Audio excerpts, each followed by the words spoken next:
Olá, meu nome é Diogo Cometri e eu estou aqui para apresentar o trabalho A Fuga de Escravos na Lex Visigotorum e a Resistência dos Subalternos.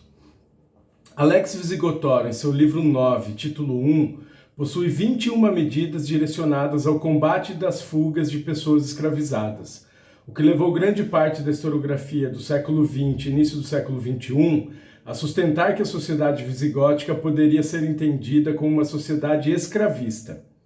Partindo do modelo de vila bipartida romana e do grande número de medidas focadas no combate às fugas presente na Lex, diversos autores defenderam que a escravidão era fundamental para o modo de produção visigodo. É o caso de King, que considera que as fugas mencionadas nos textos normativos demonstram a importância da escravidão para a valorização dos latifúndios. Esta também constitui a base da interpretação oferecida por Mingues Fernandes, que interpreta tais medidas como um esforço do poder político para manter a escravidão, o que revelaria a dependência das pessoas escravizadas para a atividade produtiva visigótica.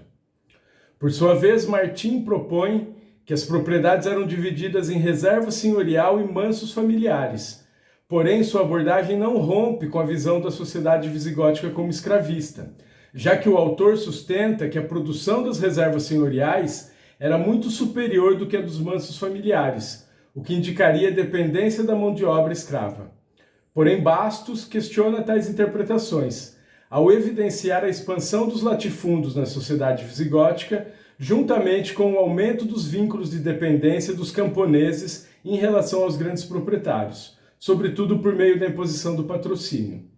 Assim como Bastos, Castelhanos também questiona a visão da sociedade visigótica como escravista, ao considerar que o sistema mais comum no período pós-romano ocidental teria sido marcado pela diversidade de formas de dependência do campesinato, questionando a importância da escravidão para o cultivo dos latifúndios. Em nosso trabalho, concordamos com as interpretações defendidas pelos dois últimos autores, ao considerarmos que o modo de produção visigodo se utilizou tanto de pessoas escravizadas como de outras formas de dependentes, como arrendatários e trabalhadores submetidos ao patrocínio.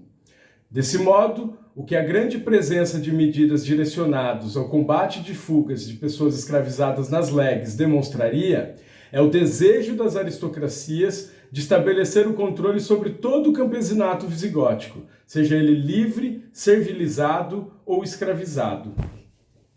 A partir da crítica às interpretações que defendiam a dependência da sociedade visigótica da escravidão para o cultivo dos latifúndios, Castelhanos propõe uma nova abordagem sobre as medidas voltadas para o combate da fuga de pessoas escravizadas presente na Lex Visigotorum. Para o autor, o que essas leis realmente demonstrariam é o desrespeito às leis publicadas pela monarquia por parte dos proprietários de terras, já que estes, ao invés de devolver o serve a seus domini, tentavam obter o controle sobre eles.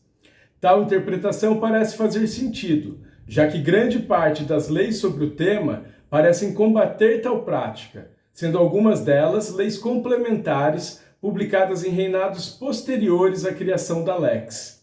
Embora concordemos com o apontamento de Castelhanos em relação à atuação dos proprietários de terra fora da vontade real, consideramos que tal abordagem ainda é focada quase que exclusivamente na atuação das aristocracias, deixando de abordar qualquer aspecto da experiência e da agência das pessoas escravizadas diante da opressão imposta pelas elites. As diversas atualizações e adições realizadas nas leis que combatiam as fugas em diferentes reinados demonstram também que as leis anteriores provavelmente não foram cumpridas, revelando que tais fugas continuaram ocorrendo ao longo de diferentes períodos da história visigoda. Isso porque foram feitas atualizações ou adições nessas medidas nos reinados de Leovigildo, Recesvindo, Xindasvinto e de Egica. Com isso, o que pretendemos demonstrar é que a recorrência das fugas ao longo do tempo não nos revela apenas aspectos relacionados à atuação dos proprietários de terras, mas também que as fugas eram uma forma importante de resistência oferecida pelas pessoas escravizadas no reino dos visigodos. A análise da documentação também nos permite suspeitar da existência de redes de solidariedades envolvendo pessoas escravizadas. Isso porque algumas leis revelavam que outros escravos, ou até mesmo pessoas livres, podiam auxiliar nas fugas. É o caso da Lei 911, atualizada por Leovigildo, que discorria sobre a atuação das pessoas escravizadas que podiam ocultar fugitivos, citando inclusive que homens livres poderiam fazer o mesmo. A Lei 912, também atualizada por Leovigildo, citava casos de cativos que chegavam a romper as correntes de fugitivos. Já a Lei 917 estabelece a punição de 100 chicotadas para o escravo que ajudar outro em sua fuga, o que também parece revelar que o auxílio às fugas possuía certa recorrência nas práticas sociais. Além do apoio de livres e escravizados às fugas, a análise da Lex Visigotorum também nos permite observar outros aspectos que parecem indicar a existência de redes de solidariedades envolvendo pessoas escravizadas, como as leis que tratam dos casamentos entre fugitivos e mulheres nascidas livres, como é o caso da Lei 9.1.15. A referida lei é uma lei antiqua, porém, mesmo com a presença de uma lei antiqua sobre o tema, Hervígio acrescentou uma nova lei sobre a temática, o que pode demonstrar que tais casamentos continuavam existindo mesmo após sua proibição. A Lei 9.1.16 menciona em seu texto que tais matrimônios eram frequentes e aumenta a severidade das punições que eram estabelecidas pela Lei Antiqua 9.1.15. Portanto, a recorrência do casamento entre fugitivos e mulheres livres, citada pela Lei de Egica, e a criação de uma nova lei endurecendo as penas impostas por uma lei antiqua que esteve em vigor desde o reinado de Eurico, parece indicar que as pessoas escravizadas estavam inseridas em redes de solidariedades que contavam com a participação, inclusive, de pessoas livres. Isso porque a proibição dos casamentos entre fugitivos e mulheres livres não parece ter alcançado a efetividade almejada pelas aristocracias que promulgaram estas medidas, revelando que as pessoas escravizadas podiam estar mais inseridas nas relações sociais com pessoas nascidas livres do que as leis desejavam. Desse modo, a falta de efetividade de algumas medidas direcionadas ao controle e à submissão de pessoas escravizadas não deve ser atribuída somente à atuação ou à falta de atuação de aristocratas responsáveis pelo cumprimento das leis. Conforme demonstramos em nosso texto, é preciso superarmos as análises centradas na atuação dos aristocratas e darmos ênfase à resistência e à agência das pessoas escravizadas para nos aproximarmos da realidade social visigoda. Se, por um lado, a análise da Lex realizada por castelhanos permite identificarmos a atuação de proprietários de terras fora da vontade real, por outro lado, a análise das entrelinhas da documentação realizada até aqui nos permite compreender que a falta de eficácia de algumas medidas definidas pelas leis deve ser compreendida também a partir da atuação das pessoas escravizadas. Isso porque essas pessoas eram capazes de oferecer resistência à experiência de opressão a que estavam submetidas por meio da fuga ou ainda por meio da articulação de redes de solidariedades que podiam comprometer a eficácia das leis criadas pelas aristocracias.